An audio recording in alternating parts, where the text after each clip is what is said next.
Soccer fans, welcome back for Latin Post's Studs Up World Cup edition.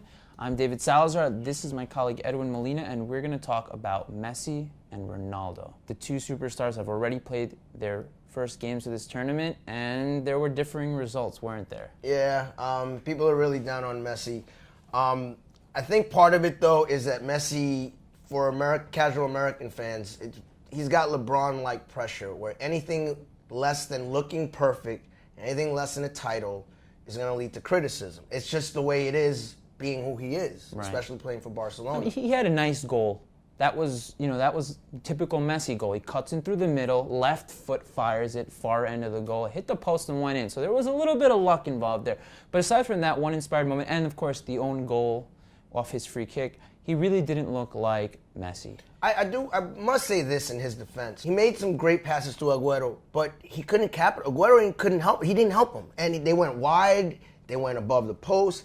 I don't know. The team itself doesn't seem like it's clicking yet. No, the offense. Not at all. I mean, they started with a 5-3-2 formation, which made no sense. I mean, basically, you start with a 5-3-2 formation, you're basically letting the world know that you're insecure about your backline. Everyone knows that Argentina's backline is terrible.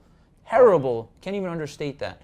And the fact that they started off with that formation just added to the fact. What else did it do? It made Messi a lone man up front with Agüero, which means all Bosnia had to do was just surround him with a mob mentality, and that's exactly what they did. Second half, Higuain comes in. They go back to a 4-3-3. Messi's pushed to the wing. Made a difference. Made a difference for him, for sure. But I still wasn't impressed. I don't think that this Argentina team looks that good. Now, honestly, Bosnia was the better team in that game, and the crazy thing is, if they had a quicker counterattack, they'd probably score a couple more goals than they did. That said, I think Messi's performance was incredible when you look at his rival Cristiano Ronaldo, because unfortunately the Real Madrid superstar was just terrible. Yeah.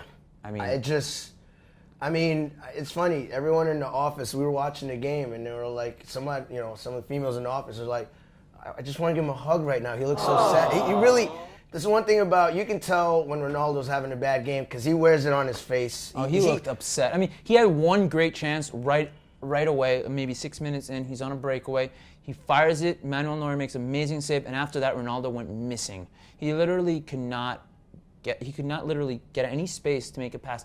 And the worst thing was that the Portuguese team seemed to be trying to cater to him too much. I mean, Fabio Coentrão was all alone with Manuel Neuer, and instead of shooting the ball at the net, he tries to pass it to Ronaldo, who's offside.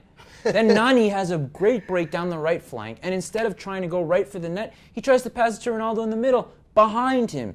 So there's probably some situation where the Portuguese team is thinking, we have to get it to Ronaldo, And part of the problem is that, Ronaldo is being surrounded and hounded by a really great German defense. That said, great players still have to be great players in big games, and he was far from it. It was a terrible display. At one point, Ronaldo trademark free kick right into a one-man wall. Inexplicable, embarrassing, and quite frankly, not what I was expecting from the top player, the Ballon d'Or winner. And the other thing is, we talk Messi, LeBron. In this equation, Ronaldo's Durant.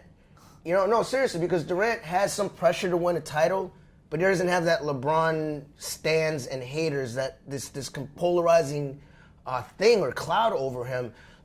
Ronaldo does not have the expectations. He just has the expectation to be... Well, Ronaldo is the one that puts the pressure on himself. He repeatedly states, I want to be the best, and he works toward it. And let me tell you something. Right now, heading into this World Cup on current form, he is probably the best player. But after that performance on Monday, I mean, can you really look at him and say, this is a guy that could win a World Cup? I mean, he doesn't have the talent around him, but he himself has to be that difference maker. And when he's not, Portugal's a disaster. Speaking of which, also players of the years, we still haven't seen Luis Suarez play. No, we haven't seen Luis Suarez play. Now, let's talk about this segment. Let's talk a little bit about who you think the best player so far in the tournament has been. Gotta go with Mueller, gotta go with Memo Ochoa. Those are the two that stand out in my head right now.